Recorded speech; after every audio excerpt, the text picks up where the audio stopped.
Bonsoir. Ce soir, c'est Mamé qui raconte. L'histoire de À l'attaque du voleur. Cette année, les jouets se sont bien amusés avec Arthur. Ils ont inventé de nombreuses histoires, ont vécu des milliers d'aventures. Ils sont maintenant épuisés. Heureusement, les vacances sont arrivées. Arthur et ses parents sont partis au bord de la mer et les jouets peuvent enfin se reposer bien au chaud dans leur coffre.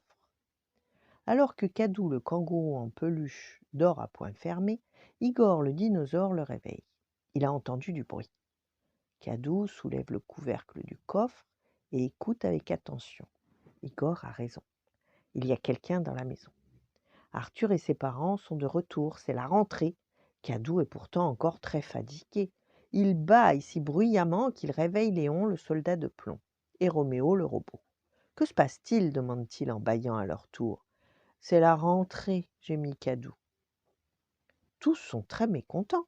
Les vacances ont été trop courtes.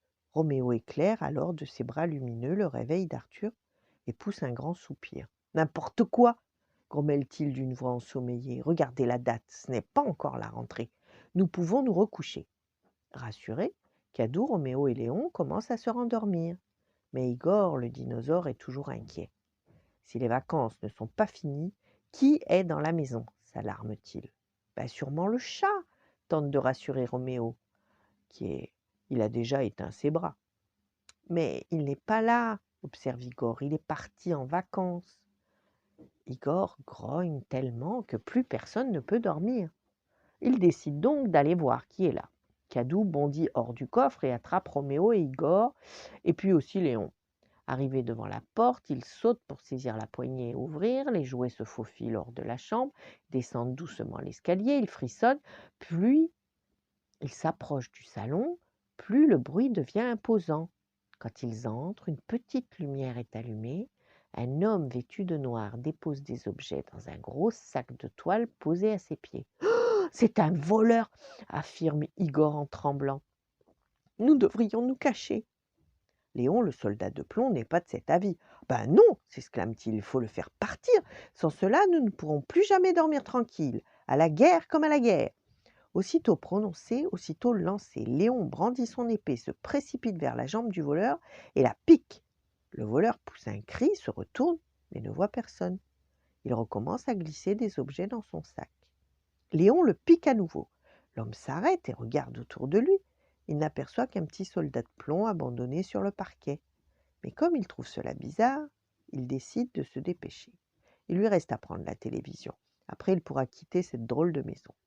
Alors qu'il s'avance vers le poste, Kadou se jette devant lui et lui donne un coup puissant de patte. Le voleur trébuche et tombe à la renverse.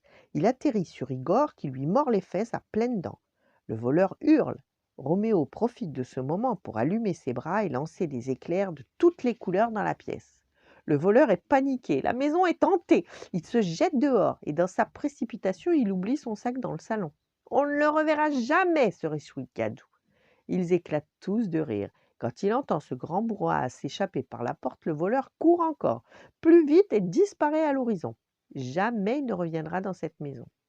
Kadou, Léon, Roméo et Igor retournent se coucher dans le coffre à jouets. Ils peuvent enfin se reposer en paix pour être en pleine forme pour la rentrée. Voilà. Bonne nuit, faites de beaux rêves et à demain.